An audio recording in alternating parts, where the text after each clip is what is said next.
Chemistry Room Fragrances is the perfect addition when elevating the vibe of any space.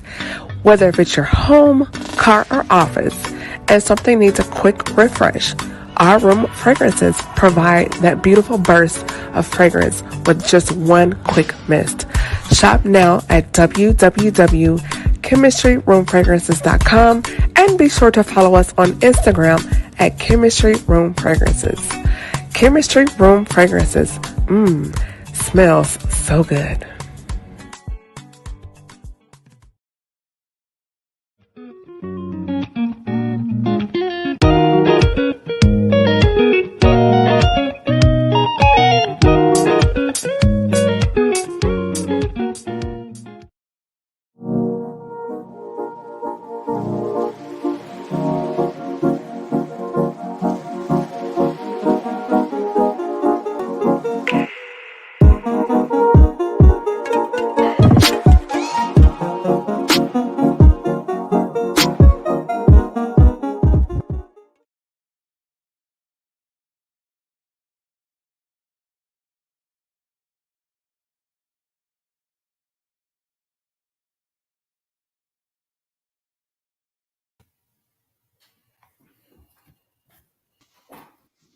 Hey guys, what's going on?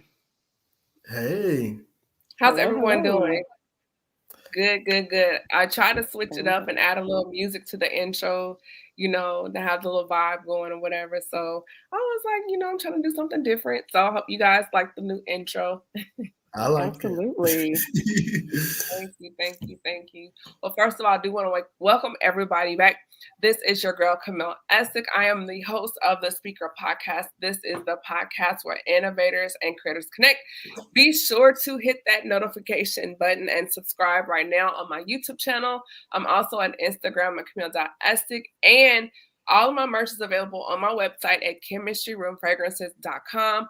If you subscribe, you can save 10% by using the code THANK YOU10, or save 15% as a subscriber by using the coupon code GBM15. So go out and grab that merch right now. And the scent of the evening is lavender vanilla. I brought it back just in time for summer, so go ahead and grab that. And with that, without further ado, we're going to go ahead and get the show started. I have my brother. He's a friend to the show, a very, very familiar face. He is always bringing something to the table. You may know him as the party guy, the one and only Antwan Aiken. And we also have Dr. Whitney McClure is here. She returned. If you were at Heart and Soul, the Soul Conversations back in February, we did the singles night. She was here representing for the ladies, and she was so dope. I had to bring her back. And she's wearing her Good Black Men t-shirt as well. So without further ado, yes, I want to say thank you here. So for those that are not familiar with you, Dr. Whitney, if they missed that conversation from before, tongue tied, please introduce yourself again. Hello. I am Dr. Whitney. It's actually McCurry. My bad. I am a teacher. I'm an educational consultant. I work primarily with students who have high behavior needs, social emotional needs, and things of that nature. I train teachers. I consult with schools, with classrooms, with anybody who wants to talk about children and education and how to make it more equitable. I'm your girl. She is. And be sure to follow her on Instagram as well. She has a lot of great content, very informative. So be sure to follow Dr. Whitney. And my brother is back, Dr. Antwan. I keep calling him Dr. Antwan because I think he's going to get his PhD. So we're going to call him Dr. A. Antwan is in the building. He's like, no. But Antwan, welcome back. And please reintroduce yourself. He said he is done with school. Okay. Welcome back. So done with school.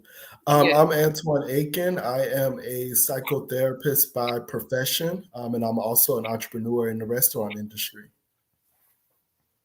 What is your restaurant? Oh, sorry. I have 2 Subway locations so far, and some other things in the works. Okay, something else. I love it. I'm here for it. So we're just going to get into the weeds of everything. The reason why I brought them both here, just because there are so many questions, a reoccurring question I've had on discussions on and offline about mental health representation. Should I get a Black therapist? Why should I get someone that looks like me going into therapy? So I did want to have that conversation tonight, amongst some other things. So first, I do want to start off saying that this is strictly our opinion. We're not like, saying this is what you have to do. We're just kind of giving some information out there, and then kind of help you make a better, have some better information, more information in the decision-making process as far as your mental health, wellness, and care plans. I did want to put that out there. But for me, I think it's very important, at least for me, when I was selecting my therapist, to have someone that does look like me, just because I feel like it was someone that I could relate to as far as within the culture of being a Black woman and social constructs, and just in conversation, just in words we use every day in jargon, when communicating, and having someone that will understand some of the experiences that we have in life. So we're going to start with Dr. Witt. What do you have to say about the selection process? Well, let's kind of wind back. Let's touch on first the importance of having representation, and Antwan, please chime in the world of mental health, how representation is very important. So I think one of the things that you just said was having someone who understands and knows the culture right offhand. And so I've actually had two therapists. One was not a Black female, and my current one is. And so with my first one, I had to stop and I spent more time explaining what I was attempting to say, as opposed to my second one, who can weed out and weed through exactly what I'm saying as I say it, because she understands what it's like to, number one, be Black, but to be a woman of color. So with that process, it took several visits with the first, because I wanted to be open. I don't want to be biased and say, oh, you have to go with someone who looks like you. But I know that from personal experience, having someone that looks like me benefited me. It gave me most benefit within like 2 sessions. We're already breaking down walls. We're already unlearning habits. We're already combing through childhood experiences. And that's just second time meeting her. There was this sense of familiar spirit, kindred spirit. And she's also a Christian. So there's also this discernment. And so she's able to help me again maneuver through things much more quickly than with my previous therapist. So with representation, again, I didn't go into it looking for, I definitely want to have someone that looks like me. But I found that once I was there, it's an absolute to have someone who looks like me, who understands what I'm saying, who can relate to what I'm saying, but who can also call me and speak back to me the way that I need to be spoken to. So I love that. What about you, Antwan? So I have kind of a different perspective. Okay. So first, as a therapist, I understand representation a lot, because I think a lot of clients and patients that I've seen throughout my own practice come to me with the same thing that Dr. Witt just talked about. The fact that I'm a Black male, I'm immediately relatable to other Black male clients, and even Black females that may have had negative experiences with Black males. My mere presence as being somebody that looks like them, I look a little bit younger than I probably am at times, and my language can be very relatable. And I think that that's usually a source of comfort for them. For me personally, when I'm in therapy, I don't want somebody that looks like me, because the people that look like me have also been the people that have been part of my trauma. So when I have been in situations where I've tried to do something with somebody that looks like me, I find myself over identifying, and I find myself kind of making excuses for certain things. It just wasn't a good dynamic. What was a good dynamic was that didn't really understand somebody that didn't understand but could empathize with the Black experience, and I could get a totally different perspective that I can't get in my personal circle. My personal circle looks and feel just like me, but this individual was not a part of my culture. It was a white middle-aged female that was very progressive, very liberal, and it was just helpful to get another person's perspective, because all of my perspective is people that are like me, and I just wanted a different perspective. That's interesting. I think for me, one of the reasons why I chose the therapist that I use, I've had her, for many years, and one, I didn't want to start over, having to go back and catch someone up, that, and then two, just for me, I just my experiences, I guess opposite of you, Antwan, that I've had with white women in professional spaces, it's been microaggressive and at times traumatizing. So to sit in a space where it's subconsciously, I feel like this person is scrutinizing me, and that sense, the same reason why you didn't choose one is the reason why I chose one. And then two, just having that sense of, within a professional sense, sisterhood. But the reason why I did choose the person that I use is the total, same reason, but the opposite reason of why you didn't. So yeah. And I think that just to piggyback on that, I think that the important part of this conversation is that all three of us chose or pursued for different reasons. Like, you got to really understand who you are. It's not cookie cutter, because somebody could have an opinion similar to me and somebody could have an opinion similar to you, Camille. So you really got to understand you, and really be able to test it out, because you may have one bad experience with a Black therapist and then say, well, I don't want another Black therapist, but that could just be one isolated experience. Exactly. Like, you really got to try it out. Yeah. I've always said it's like dating, because someone's asked me like, well, I want, to get a therapist, but I don't know how to select one, and just telling them all my business and it doesn't work out. And I always use the analogy, like, the first few dates, like, it's just hey, do I get a warm fuzzy or do I feel a red flag? Just the chemistry. And you can do that in one or two conversations and make the decision, hey, this is not for me. But if you, after a couple of sessions, realizing like, hey, I kind of feel something here, let's see where this goes, then that is your chance or opportunity to pursue. And then in the first couple of sessions where you do decide, hey, this is the one, you're still not going to put everything out there. It's just, again, it's like dating. You're building a relationship, and you're having to build trust with this person. And once you realize like, hey, this feels safe, and you get that, you'll know, because then you'll begin to do what I call dumping. It'll just start coming out. But in the beginning, no, you're not just going to just open the floodgates in the first couple of sessions. I think one of the things that really drew me to my current one is my first therapist. Everything I said was so amazing. It was so awestruck.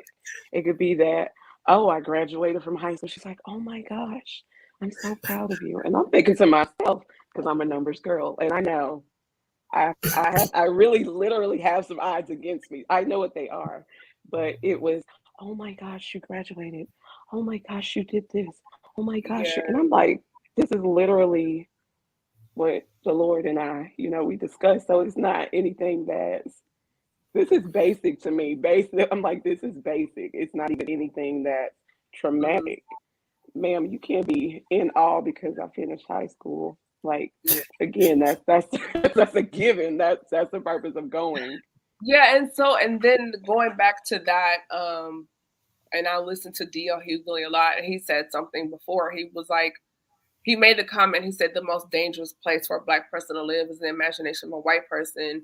And there's been time and spaces, me just being myself, I've had counterparts come to me like you said, oh, that's amazing, or, oh, well, you speak so well. And I would say, well, we are in America. Our predominant language is English. So what is awestruck, what's shocking about that? And those little things, or where do you get your clothes from? Or you just look so nice every day. And I'm thinking, well, how else am I supposed to look coming to work? And those things. So that those little things, it's like nails on the chalkboard for me. And so if I deal with that for free, I'm not going to pay you, and I'm dealing with that in the back of my mind, even though you may not be doing it, but that's my own thing, so, and it just makes me uncomfortable. So that's why I opted not to. That way I would just feel emotionally safe in that space. Do y'all feel like that is unique to the race or the gender? Like, is that more of a white woman thing, or do y'all see that with um, white male and female? I think it's a gender thing because I would say 90% of the time, if not more, white men like me. You know, I Right. get along well with them. Oh, Bill, you know, I know how to do that. Code switching in the workplace, another conversation, but Yeah. it is true. But it's just like, with the women, for me, I've noticed has tend to be um, tight. I'll use that word. It's been tight. Or I Absolutely, find definitely. myself kind of like, you know, so yeah, I've had some in times past. Now, pretty cool, but in times past, even now, I'm still kind of on guard. But in times past, it's been tight. What about you, Whit? Absolutely. Gender, I think it's more so gender than just male, I mean, it's female, sorry, as opposed to male. With the men, again, it's, oh, hey, it's just Whitney. It's just Whitney. But when I'm in those spaces with the like females, it's Whitney the blank, Whitney the, you know, oh, Whitney, you always have something to say. And it's like a gut punch, but sometimes they're like, shut up. And I'm like, whoa, Yeah, what's going on here? And so with the guys, it's just I'm just Whitney. I'm not any other thing. I'm not the Black Whitney. I'm just Whitney. yeah, and we're gonna circle back, but just for example, Antwan, I was living in California working, and one of my supervisors, white male, we got along really well, and then I went to the office across the hall, and so then the person I was working with, um, that was a very interesting situation. Lots of microaggressions. And so even though I wasn't no longer working with him directly, he would sometimes come over just to say, hey, see how I was doing. And this particular time, she was in her office working. And so he came into it was like my office was in the office, and then she had an inner office, if that makes sense. So he comes into my space, and we're talking, having a conversation, and then she just comes out and just hops right in the conversation, interrupts everything. He kind of looks at me like glaring eyes, like, is this broad serious? And just she just bombards the conversation like I'm not even there. And then she's like, oh, come into my office. Like, and this happened more than once. And he looked at me and he goes, he mouthed that to me. I was like, it's cool, we can talk later. But it was like, I noticed a pattern. Anytime he would come to speak to me, it would drive her nuts. And she would literally come out and in the conversation or hop in the conversation or butt in the conversation, and you could see the annoyance on his face. And he just really wanted to be like, what is this chick's problem? And I thought to myself, I'm seeing what this is. And so from that point forward, when he would speak to me, he would ask me like, oh, is someone around? I'm like, oh no, she's gone. And then he would come by, and it wasn't anything unprofessional, just chat, and yeah, that's how that went. It was a very interesting dynamic.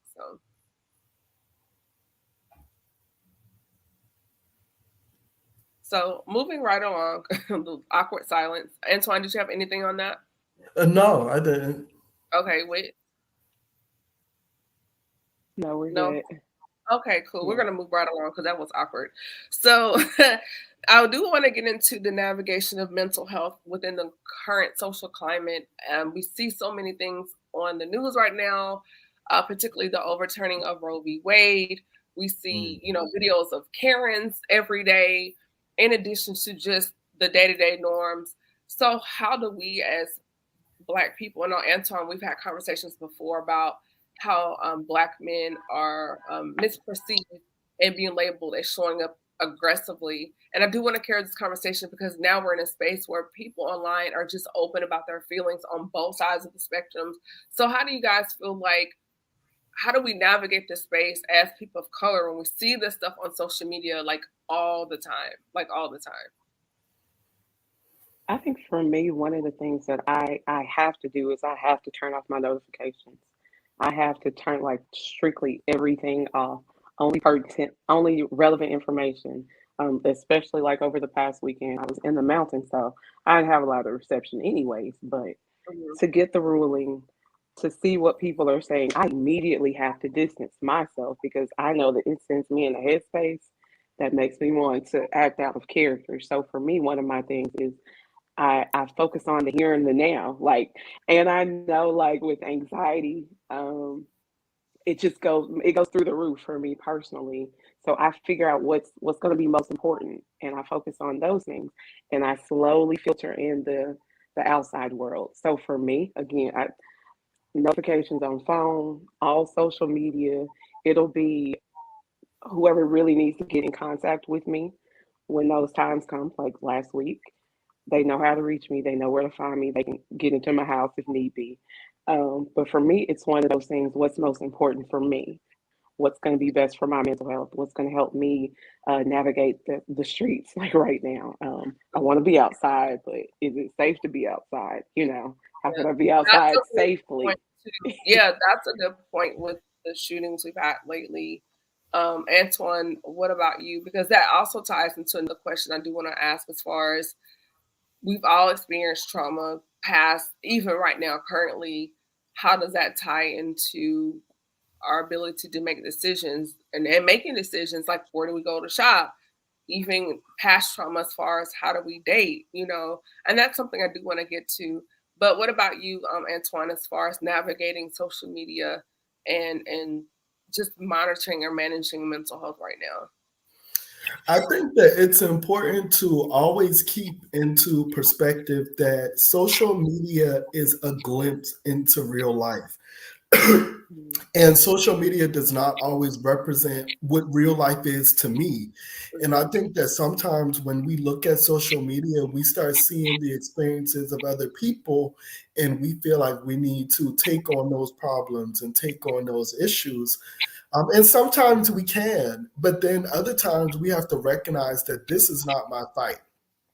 I want to be helpful, but for my mental health, this is not a fight because this is not something that's impacting my everyday right now. Mhm. I think that we all have a responsibility to do what we need to do to fight for other people that for whatever reason cannot fight for themselves. But we also have to recognize when it's time for us to pull back and focus on us. And I promote selfishness. I don't know if me and you have talked about that, Camille, but I promote selfishness because I Let's think talk about that. That's a good point. Let's bring that in. yeah, I just think that for me, being selfish has really helped me get to where I am today. And I think that I've been selfish in a selfless way. I Mhm. think that the people around me and the people close to me would be surprised that I would call myself selfish. But I am. I prioritize myself. It's that whole helicopter perspective where they say save yourself before you can save anyone else. I truly value that. There's going to be certain times where I cannot show up 100% for you because I have to focus on me. And then once I get myself together, then I will divvy out how I can prioritize other things in my life. But I promote being selfish because I feel like that's how you get the best you. I like that. Your emergency is not my emergency. That's something I've learned to do recently. In the last few months, I've been more selfish with my time as far as um, if someone calls, when I answer, is it important? Text message, before every time my phone was going off, I'm grabbing my phone. But if I'm doing something that's more important as far as myself, if I'm doing something at home, if I'm working on something and I know it's not pressing, I'll get back to you. For me personally, I set a time as far as when I put my phone on do not disturb now. So, except for when I'm podcasting like tonight, but on a regular night around 8:30 or 9, I put my phone on do not disturb. That way I have time for my mind to wind down from the busyness of the day. Because if you're just on your phone, and then you're trying to go to sleep, your mind takes longer to run to shut down or go to bed. So I start prepping myself like, hey, it's evening time. It's time to start quieting things down. So I start doing that around 8:30. I light my candles, my aromatherapy, chemistry room fragrances, and I start getting things quiet because I know, hey, Cam, it's time to settle down. And usually when I do that about 9:30 or so, 9:45, I'm prepping for bed. It's time to go because I have a full day the next day. And I notice the days that I prolong that, I'm not at my best the next day. So the days I do implement that and been more disciplined, I'm sleeping better. I'm sleeping throughout the night and I feel more refreshed in the morning. So Antwan, I absolutely love that about being selfish with your time, selfishly selfish. I love that. Dr. Witt? I was really quick before Dr. Witt goes. One of the things that I wanted to say to a point that you just made, mental health is not new. Like mental health has been around for a very long time. But in today's world, we're seeing the manifestation of bad mental health more, increases in things like suicidality, depression, anxiety. And in my opinion, I think a lot of that is to what you just said, that self-care. We don't take care of ourselves. People in history did a better job of taking care of themselves. They had just as hard of lives as we got. They had probably even harder lives, but they did a better job of taking care of themselves in the sense that they weren't 24/7 available to people. They didn't pack their day from start to finish. They didn't prioritize things like team no sleep, team always booked and busy. Those are things that we promote and we glamorize, but I think that it's causing a lot of mental health issues. Yeah. Sorry, Dr. Witt, I just had to get that out. No, and that's great. So that's one thing that I've spent years working on. So Okay. for me to turn my phone off, for me to DND everybody, except my favorites, that's something literally that I've had to work through with my therapist, with my mentor, with my parents. Not that anyone is forcing me to do anything. It's that I feel it's my responsibility to be available for XYZ. I feel it's my responsibility to handle A, B, C, D, E, F, G. And sometimes it is. But at the same time, most of the time it's not. And so that's just something that I picked up as I was going along, trying to make sure that everyone else was happy. I used to be a people pleaser. Praise God that we done with that. And so I know that firsthand when I'm making those decisions. Do I have time? Do I have the mental capacity? Is this going to serve me as well as the other people? Like sometimes I literally turn down things Mm-hmm. because I know it won't serve. I won't show up as my full self. I turned down the whole job that I wanted because I understood I could not show up as my full self at that time. Um, so with that being said, it's like you can't pour from an empty cup. It's always you cannot pour from an empty cup. People get the overflow. You have to take care of you. So that's something we are continually working on, and something that I try to teach my children at school. Um, all the children at school. I have about 2,000 students in my Wow. building, and so I'll work with all of them at some point. Some really high achievers, some that are barely gonna make it, some that are gonna choose to not make it. But that's the thing, like you can't overextend yourself to make someone else comfortable. You can't overextend yourself to make sure their social media is popping.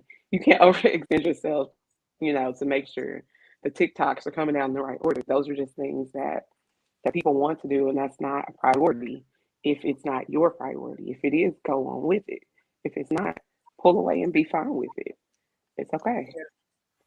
I love it too. Something you touched on, Antwan, when you mentioned that social media is just a glimpse into reality. And I think some people have gotten so fixated, they forget that social media is that. It's just a highlight reel, right? It's just a blurb, a snapshot.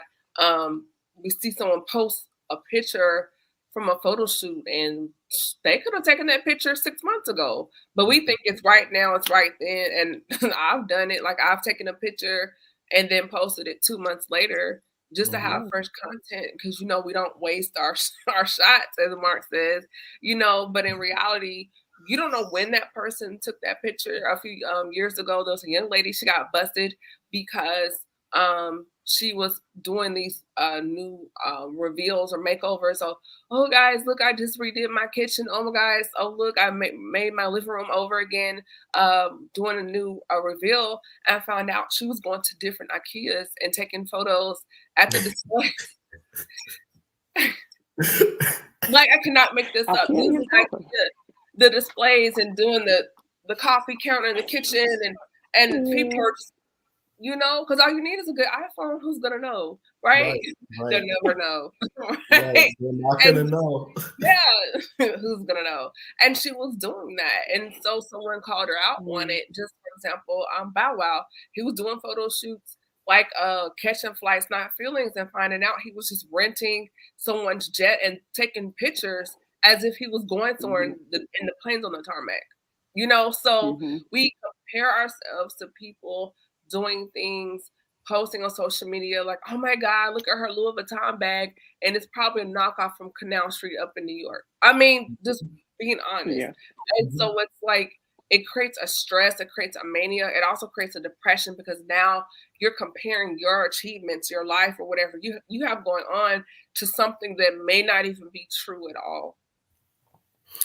I agree. And I think that social media, so I don't know, I really struggle with this because social media is not a distraction for me. And I think that a lot of people say that it is for them. And I have friends that will do like a detox from social media and say how beneficial it is. It just isn't that for me. Like, I go into it recognizing that even in my own social media, I put out the content that I want people to have access to. And most of my content shows me having fun, turning up, or something about me being successful. I don't put out content that is disparaging to me. That's just how I choose to represent my brand. People make those kind of decisions for their own personal pages all the time. So I guess I go into it thinking that somebody's social media is only going to be such a small fraction of who that person really is. So it's hard to be envious of something when you don't know the whole picture, or it's hard to be, it's hard to feel a way when you know that you're only getting a glimpse of that person's experience based on their life and what they've been through and so many other things. To your point with the Gucci bag, I went and bought some Gucci shoes recently, and I know that there's some other people that would have like posted them walking out the store with the bag, and that's fine for them because that's the image that they want to put out, and that's the story that they want to tell. That's not the story that I want to tell, and it's like that's okay. And I agree with you on that because I've purchased higher end products as well, but I don't. I just got something for my birthday. Yeah, you'll see her next time you see me. But she's pretty cool. She's so cool. We need a sneak peek. We is me. Adults in the room. Okay, it was my birthday. I had to. Okay. But I digress. But I did that for me, but I don't feel the need to post that or blast that on social media. Like you said, that's something I did for myself. But what does that really have to do with the total narrative of who Camille is on social media? Because for me, my space is primarily for promoting Chemistry Room Fragrances, my podcast, my ebooks. It's more of, I look at it as advertising. Now, TikTok, I have fun, joke around. Twitter, I post articles. We may discuss a TV show, and that's my other outlet. But my main lines of social media is primarily just for, hey, I'm here, social media, follow me on YouTube, subscribe, that narrative, building an audience, because I do want you to listen to my podcast and purchase my products. So it's more of a campaign lane for me, like you said. And I don't really post personal things because, again, the things that I find most precious to me, I tend to hold that, to myself. If I do take a trip or do something fun, I'll post that. But like you, Antwan, we're pretty much in the same vein as far as what I post. Now, if I do something fun, that'll be in my timeline or my stories or whatever. But yeah, it's pretty much just branding. You, Dr. Witt? So I don't have a lot of family that lives local. Okay. So that's, it's like my digital photo album for the kids growing up or events that we have going for connecting with new professionals and things of that nature. But again, I also grew up with social media. So I grew up with, you have to have the college email to sign up. And so at that time, it's just like, hey, what are my friends in college doing? Okay, oh, we're going to go to this event. oh, we can do this. And at one point, though, I was in a relationship, and he was like, sis, you spend way too much time on your phone, way too much time on social media. And I'm like, no, I don't. And he said, yes, you do.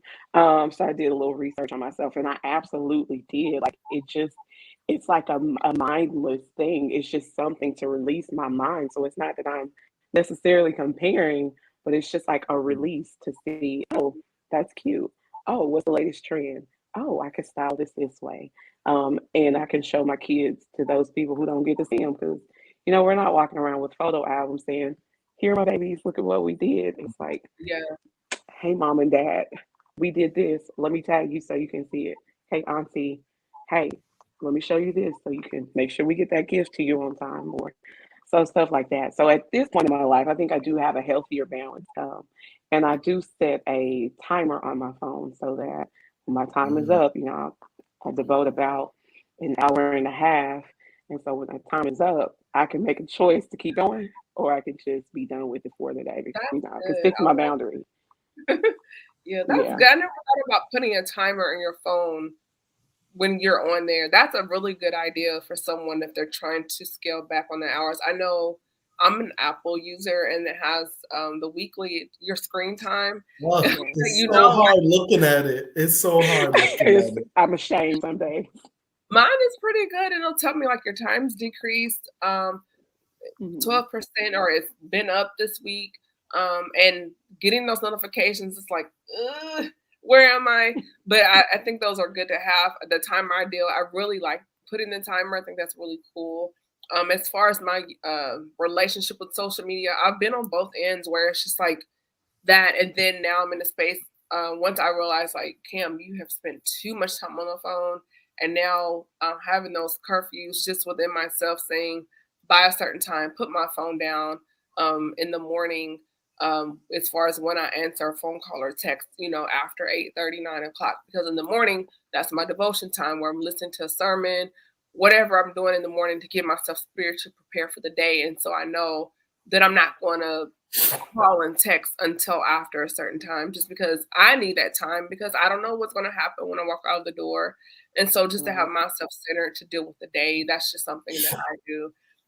And then I do want to get off into another topic because I don't want to stay here too long because it is a very interesting topic. But in the field of mental health, and Antwan, you could probably start this one off as far as when dealing with clients and people that you sit down and talk with, and them realizing that the choices that and decisions they've made as far as how they've chosen a job or dynamics with friendships or relationships, how past traumas impact our decision making.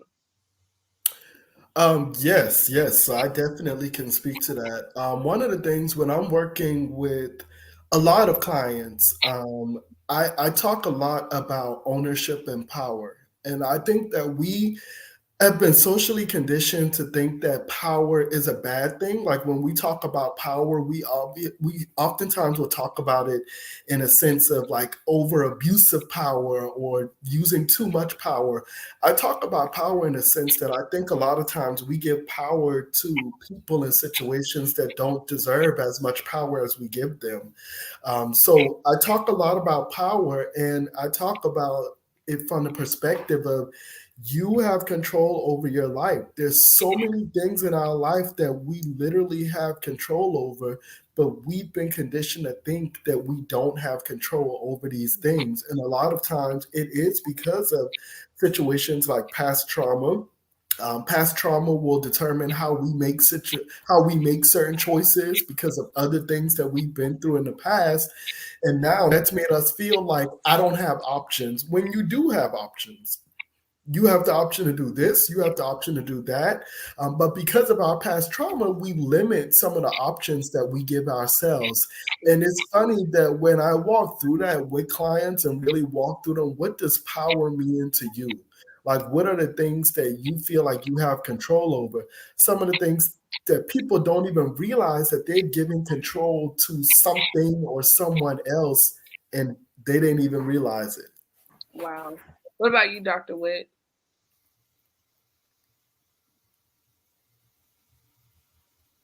I'm sorry, I got some feedback. Can y'all hear me? Yes, we can hear you. Yes.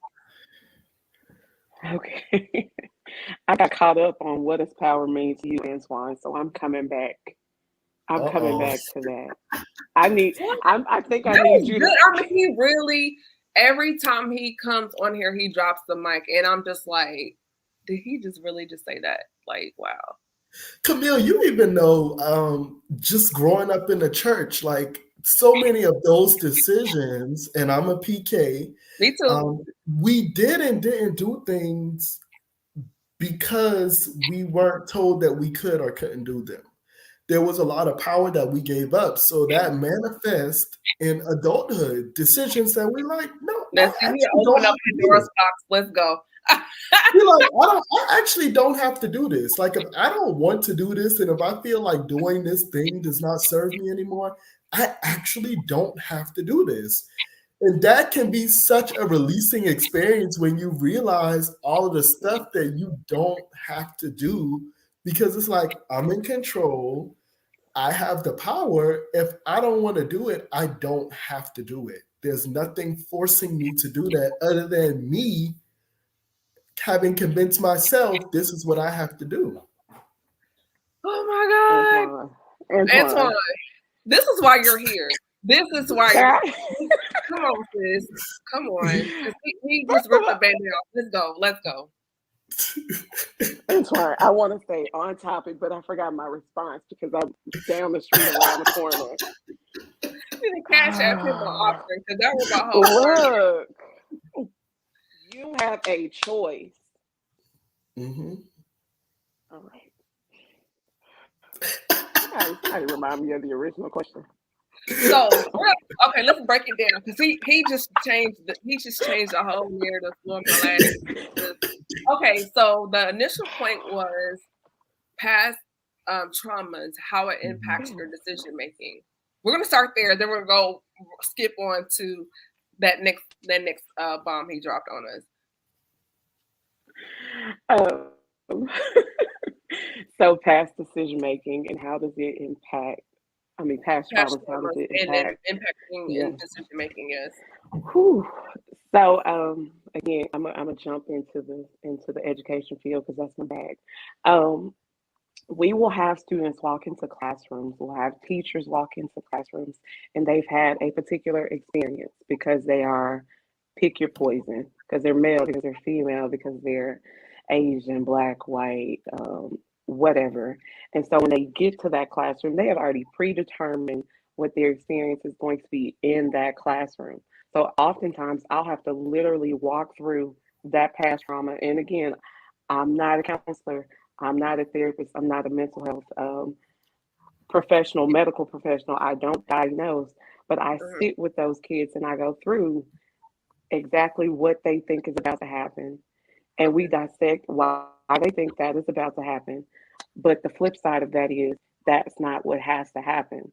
So you have a choice, as Antwan was just saying, in what you want to happen. You can come in with that past trauma and tack it on and make whatever that teacher treats you a certain type of way. You can remove yourself from those specific students. You can do whatever you've done in the past, and that will work for you, but that will not get you the results that you want. Ultimately, you want to come in there, you want to learn what you're going to learn, meet who you're going to meet, and you want to be great. So, in the education field, that's literally, I do that 90% of the time. Mhm. 90% of my days are spent walking through past traumas within the education field. And some of those come from our house, they come from our community. Oftentimes, they come from within the school and the system. And so we walk through, hey, what's happened in the past? Hey, what do I want to see? What steps do I need to take to actually get there?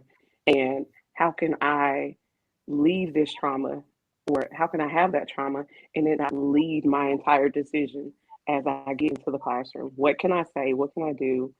How can I feel to make better decisions? What can I do? What can I say? How can I help others understand me better? Because again, we're dealing with kids who have that choice, who have free reign. And these are not kids that are just going to do what we say to do. They're going to ask why, because we've taught them to ask why and how. and how can I improve and what needs to be done better. So this is a 90% of my day thing. And I have to teach teachers and others that they're not being defiant, they're not disobeying you. They're merely trying to get an understanding based on their experience. They're trying to mirror your experience to ultimately learn what you're trying to teach. That's really good. And just even to piggyback off of her point, Mhm. we in working with kids, we give kids excuses for those things because we know that their brains are not fully developed. Mm. So we know that there's studies that are saying that the prefrontal cortex, which controls the executive function, is not developed until that third decade of life. I'm like, man, I'm just hitting that third decade a few years Listen, ago. I told somebody a few weeks ago, because they're like, oh, I'm 24, I'm grown, blah, blah. I was like, your 20s are just teenage years, part two. Yes. Yes.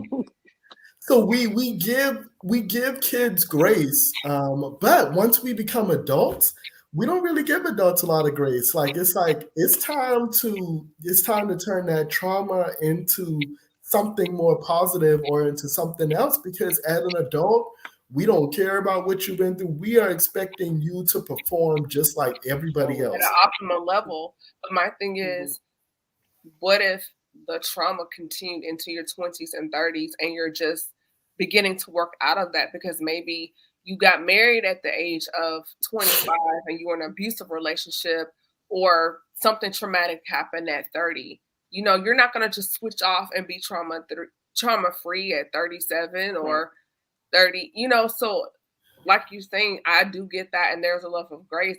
At the same time, for me, I feel like at some point, when do we say, yes, this happened to me, but now I need to put in some sweat equity and begin to chip away at this thing so it does not carry into my adulthood. And the reason why I ask this question is because within the Black church, mental health and things were taboo, not discussed. We're just beginning to have these conversations. And so when you touch on the church thing, Antwan, in the last, I want to say 5 years, where I am spiritually has shifted because some of the traumas I experienced happened growing up in church, like being touched inappropriately. You know, even some of the rules and regulations, and I spent so much time, I would say from like 23 to my early 30s, trying to fit in this box and follow all the rules. And it was stressing me out because like, oh, I didn't wear this, or just the little nitpicky things that happen with church. And it was actually becoming like bondage to me. And then when I moved and joined the military and God began to show me, yes, there is an order, you know, as far as an etiquette, but I'm looking at your relationship and your intimacy with me. And once I got that and learned relationship and not rules and regulation, because you cannot legislate righteousness by this list of wear your skirt like this. You can't, you know, the do's and the don'ts. And realizing how much more autonomy God really gives us, because sometimes in the church we are so hammered. Because I was raised, I'm third generation apostolic, so we were just nailed into us the fear of God and you going to hell, but nobody ever taught me the love of God. And so that's something I had to learn on my own within the last 5 to 6 years. Like, yes, you messed up. Yes, you did this, but I still love you. And my hand is on you and I favor you and I cherish you. And when I began to get that is what broke my heart. And I began to weep and worship, because it's like, despite all the wrong things I've done, despite the times I missed the mark, he did not throw me away. The thought of that is what makes me cry. Not because, you know, of what I wore or, you know, whatever, but just the in spite of. And if we teach that more, the relationship and the love. Yes, if you do something wrong, there are consequences. You have the right to choose and not to choose the consequence. I get it. But teaching the real love of God. Hey, I might not agree with you, but I still need to treat with love, kindness, and respect. In that aspect, because the word of God says, with love and kindness have I drawn you. Being your friend, being dependable, saying, hey, Wick, I think you're dope. You're awesome. I know you had a rough day today, but girl, I'm rooting for you. I'm praying for you. That would attract you more than girl, you know those earrings, you know, like really. And we really have Mm, to shift um how we are loving, because sometimes what you call love is not love. And I think it's important to also realize that trauma can be taught. Yeah, Trauma it's is passed on. definitely it's taught and it can be very generational. Yeah. And the way that the thing that separates us is how we respond to the trauma. Yes. So quickly, I worked at mm, a community health clinic, and at that time, I think there was an earthquake in Haiti. Something had happened with Haiti, and there were a bunch of refugees that were coming Yeah. to Atlanta from Haiti. These people had experienced immense trauma. Yeah. They did not see it that way, though. Like, Mhm. I saw their trauma as being something that should just devastate them. They shouldn't even be walking with a smile on their face. But the things that I saw as traumatizing, they did not see it as the same level of trauma. So the way that people respond to trauma differently, and that is what separates it. That's what makes it when we talk about generational curses, trauma is part of that. okay. Yeah. Trauma is Mm, something that can be mm, very generational. You will find families, even in my own family. I don't know some of them watching, but Well, it's they don't catch this replay. right. There's certain things in my family, and I think this is the case with a lot of Black families because we've been silenced. We've been taught that our mhm, silence and to be quiet on things is strength, and we What now goes know on that in this it's house not. stays in this house. days. Yeah, like we've been silenced for so long, especially Black males, but I'm sure Black females as well. How have Um, Black men been silenced, Antwan? I think we've been silenced and we've talked about it a few times in different settings, but I think that there is a social construct of what a Black male is meant to be. Mm. And talking about Mm, your feelings and talking about the things that make you sad, it just mm, doesn't fit into that social construct. It's like Mm. I can't see you as the man, the provider, and the leader when you are complaining about how you feel. But those complaints are valid. Those things are mm, those are real experiences that I'm experiencing and it's impacting me, but I'm not given a safe space to do that Yeah. um, Yeah. mm, without my strength being questioned. And a lot of that is either me questioning it myself because that's just what I've mm, been taught to do, or society or my family questioning it. So I think that being silenced is it's not good. It Yeah. mm, contributes to some of those same generational curses. Yeah. I like that, and um, I think it's important that us in the community, particularly with Black men, that we continue to have these conversations to say, hey, just because you open up and share your feelings, it doesn't take away from your identity. It's not an attack on your identity or who you are as a man. Like you said, those feelings are valid, because you're human. If I cut you, you're going to bleed.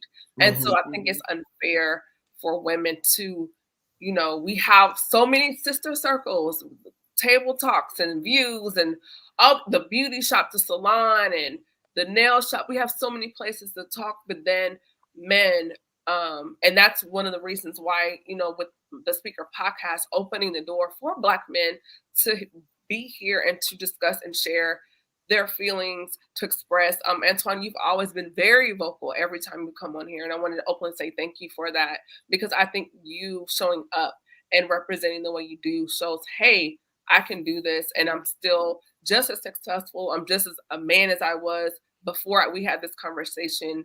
And so having faces like yours here, I think it's encouraging to other brothers to say, hey, this is a safe space. Hey, brother, I see something's going on. Do you want to talk? And being the safe landing space for another Black man, because you do need each other. You do need someone that you can have that feel like a vault. Like I can tell you these mhm, things and open up and be vulnerable with you, and it's not going to be weaponized against me later. Same things for Black women. Still, sometimes you think, oh, that's my homegirl, that's my friend, and then you find out, it was weaponized later. And but I think it's more important, it's more imperative for Black men to be a safe space for each other. Um, and I think you're one of those people that represents that. So thank you. Thank you. Thank you. Yeah, good You're job. welcome. Showing all the teeth. Pretty teeth at that. Pretty. Yeah, and that's something I do want to if you want to continue that area of discussion, but with the trauma as far as communication, because if you've had your trust violated as a child or as a young adult, even Mhm. being in a space to feel comfortable to open up to discuss your trauma, because that could be triggering within itself, because a lot of times statistically the person that, if that was your situation, that trust was broken, it was by someone you trusted, Right. Mhm. and that can be Right. triggering. Mhm. And that goes back to even the conversation about power, which is more of a therapy thing, but really working to regain the power back in those situations where you feel like you lost power. Mm, And I think that if you can apply that formula, because it's literally a formula in every situation, like, okay, who is in charge? Who's in control? Mhm. It really being able to go through that formula, I think that that's a healthy exercise. That's literally how I look at everything. It goes back to selfishness. When I say that I'm selfish, I always look at, is this going to benefit me? I do things that benefit me, that benefit other people all the time, mm, wow. because I like to give to other people. So by giving to someone else, that's benefiting me, even though this Right. other person is a byproduct, but it's still pouring into my cup. Yeah. And I think that I, unapologetically make those kind of decisions because I have to take care of myself. We are our biggest advocates. Like, it's not your mama, it's not your kids. You are literally your biggest advocate. Like, nobody is going to advocate. Mhm. Nobody should be advocating for you more than you're advocating for yourself. Right. And if Dr. that's Right. not the case, Mhm. then that's an issue. I love it. Dr. Witt, Um, thanks. You froze. You're frozen, sis. I believe my speech was right. And so, what about now? No. Yeah, you're a little Yeah, choppy. Good to go. we can Okay. hear you Good. now. Yeah. Okay. One of the things that I had to teach my children, not because I wasn't taught, because I just didn't pick up on it, was advocating for themselves as a child. Now, in the Black community, though, what does that look like? If you're asking questions, if you are, giving commentary, it's you are being disrespectful. You are talking back. You're not staying in a child's place, and so advocating is something that we do heavily in my house, and it's quite a feat because my children are very strong-willed, and so when you have strong-willed advocating for themselves, I used to do this thing called convince me. So if I say I want ABC done, let's go kitchen, clean the kitchen. I may think the kitchen needs to be clean in 30 minutes. It should take you 30 minutes to clean it thoroughly. Um, they'll come in and say, hey, Mom, I think I can get this done more efficiently if I go this route, and it'll only take me about 20 minutes.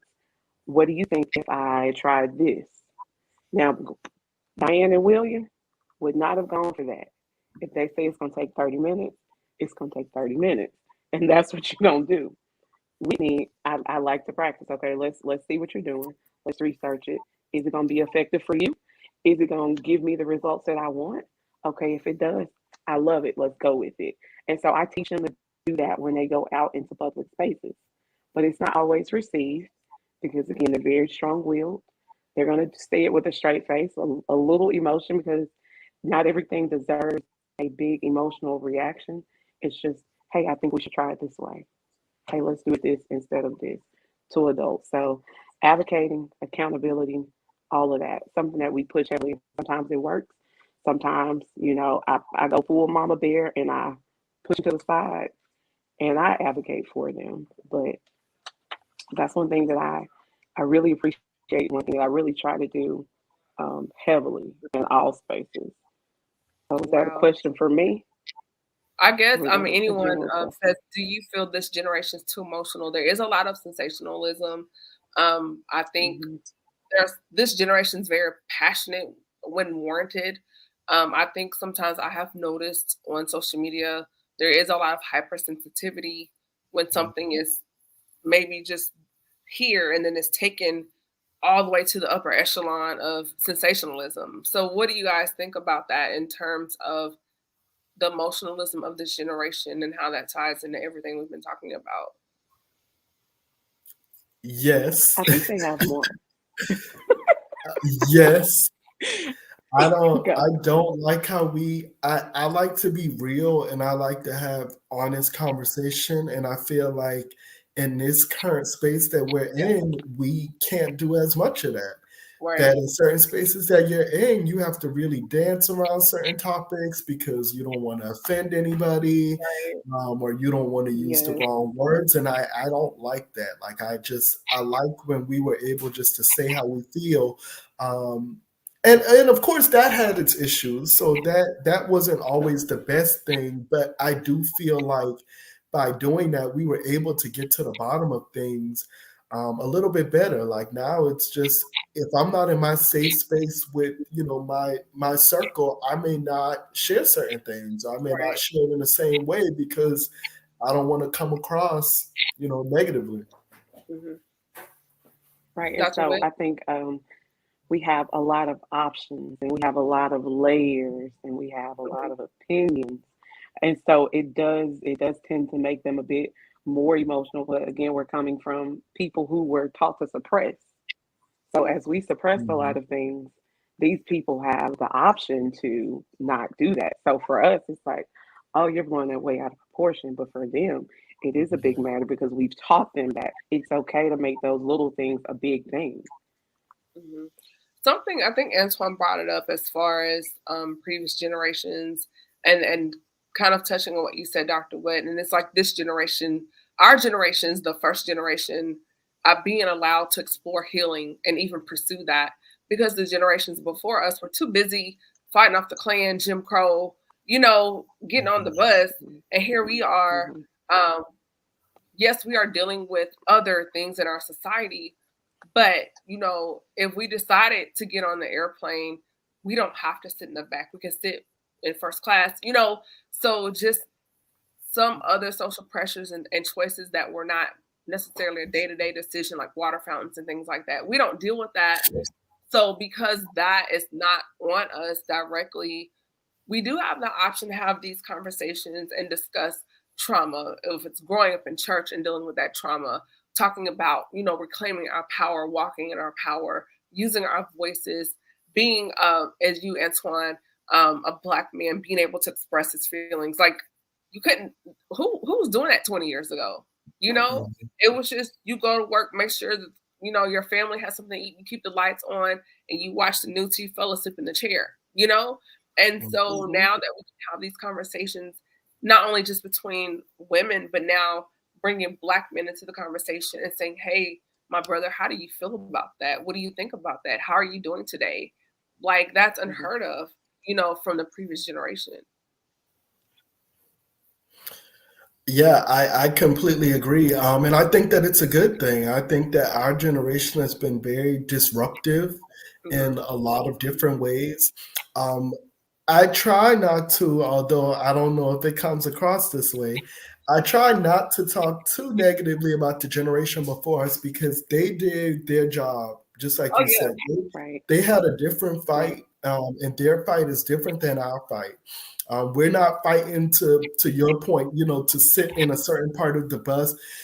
We're still fighting for equal rights. Yeah. Let's be clear. Be But we're clear. not fighting for it the way that they are. So they had a different fight, and that just required them. It changed the way that they look Hmm. at the world. Yeah. So I can't fault them for that. They did what they knew to do and what they were told to do. In our generation, we just don't do that. We are Yeah. very disruptive. We do what we want to do, and Mhm. we reject the things that we don't want to do. Yeah, and Yeah. then also hats off and flowers to those that came before us because I cannot imagine life, Absolutely. you know, At being all. a child walking to school and I have adults screaming at me, calling me names, or Yeah. Yeah. waking up with a noose at my door. Like that's a whole nother level of stress and trauma. Just to even go Right. to the Right. store, and saying, "Hey, walk down this street." don't go by this house. Say yes, ma'am, no, ma'am. And not having a cell phone to make sure your child made it safely or that your spouse made it safely. Like two weeks ago, I went to DC to the African American Museum, and they had an exhibit. It was very interactive. It was called Follow the Green Book. And at this exhibit, they had an old Hudson. It was like a dark green color. And then when you walked around it, there was this computer like board monitor, and then the windshield was like a video screen. And so the challenge was you were living in Chicago and you had to make it to Alabama to see your grandmother without incident. And so every time you got to a stop, it would say, follow the green book. And you had to tap the green book and it would tell you, hey, these are the places that you can eat or get gas or hotel and be safe. And just in playing this interactive game, it was nerve-wracking. It was nerve-wracking. Yeah, I'm glad that I was in the time that I was in. God knew what he was doing. I was born at the right time. Yes. My dad actually, my dad integrated a school in his hometown. Wow. Right. So I'm thinking like, why is education so important to both him and my mom? My mom's a little bit younger, but why is education so important? Well, his daddy couldn't read. Like he didn't have the option of learning to read. He was in the field. But my daddy, literally, all the stuff that you hear about on the movies and books, he experienced. I mean, it was for a year, but it shifted his entire. He's like, you got to go to school. You have to do this. This is why it's important. So every day, like clockwork, walk in the house. Let's do this homework. Let's do these. Let's read this book. Let's da. Like education was top tier in my house. There was nothing higher. Nothing except Jesus. Jesus and education. Look that Dick Gregory said back in the day, all Black people knew how to do was call on Jesus in the NAACP. And here we are. Look, one of the two of them were going to come through. Man. R.I.P. to Mr. Dick Gregory because he told no tales, okay? But so all jokes aside, Dr. Witt, that's amazing. I can only imagine the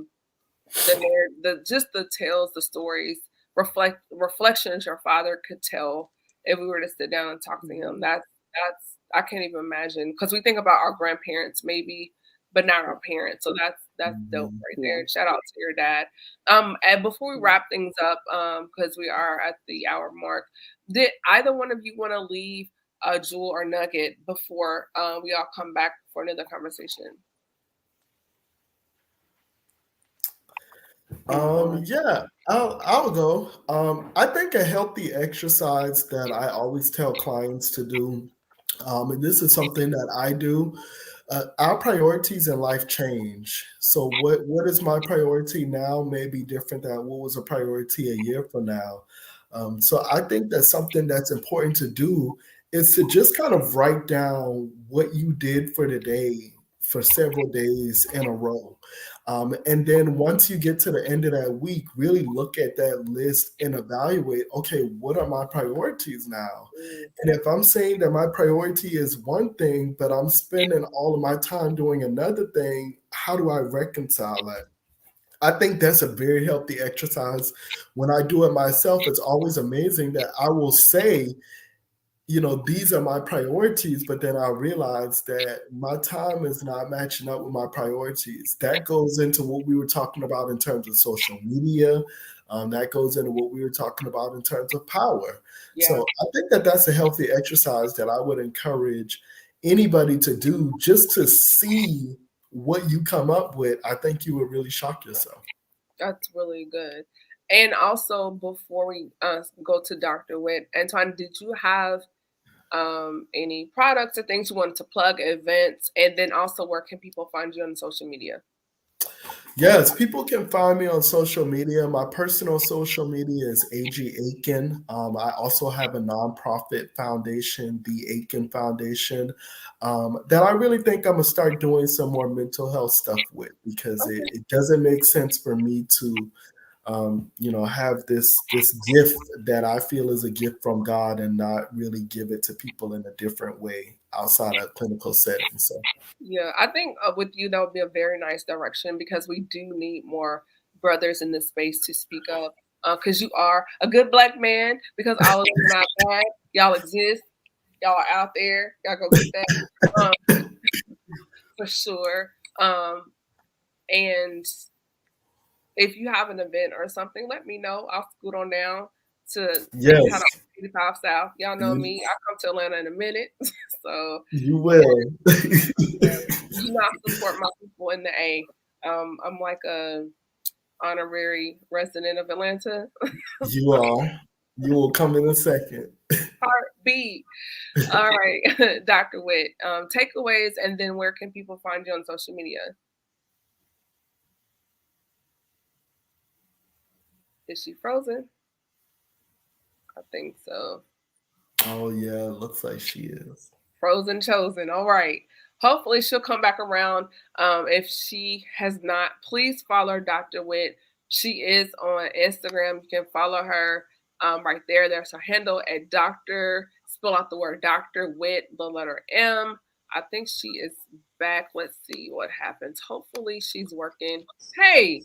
Okay, I don't know what happened, but I'm back. Okay. Yeah, we're just asking you just for a takeaway and then where people can find you on social media. Okay, yeah, at Dr. DOCTOR Wit M on Instagram, Whitney McClure on Facebook. I think the same handle for Twitter. Um, Okay. Healing can begin when you're ready. Um, Mm, it doesn't have to be a big anything for you to begin your healing journey. And so we all have trauma. We all have traumas that we are working through. mhm. Um, no one is different from you.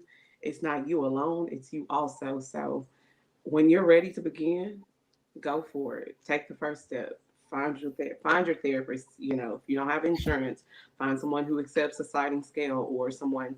There are some free resources in every community that I've been in or close to. So Mhm. when you're ready, just go. I absolutely love it. This has been a great conversation. I definitely want to have the both of you back just because you are so easy to talk to, a lot of fun, and you also bring a lot of knowledge and value to the conversation. So I want to say thank you, Dr. Witt and Antwan, for taking the time out of your busy schedule because this is summer, and we are outside. Antwan, I know you've been outside. So Self care. stay outside. You stay outside. Well, I've been outside too, so Right. about to go back. But thank you so much to the both of you. Also to everyone, if you haven't heard, I have launched chemistry room fragrances. So if you go right now, shop at my website. It's there on the screen. Use the coupon code GBM15. That way, as a first time subscriber, you can save 15% at the checkout. The fragrance of the evening as lavender vanilla. You are absolutely going to love it. So please go and grab that right now. And also follow Chemistry. We are on Instagram as well at Chemistry Room Fragrances. I would love to hear from you. So you can shoot me an email. My information it's info@camille.essick. Grab it there. And also subscribe to my YouTube channel. So with that being said, everyone, I hope you did get something from this conversation tonight. This is your girl, Camille Essick, host of the Speaker Podcast. This is the podcast where innovators and creators connect. Thank you so much and good night. Thank you. Chemistry Room Fragrances is the perfect addition when elevating the vibe of any space, whether if it's your home, car, or office, and something needs a quick refresh. Our room fragrances provide that beautiful burst of fragrance with just one quick mist. Shop now at www.chemistryroomfragrances.com and be sure to follow us on Instagram at Chemistry Room Fragrances. Chemistry Room Fragrances. Smells so good.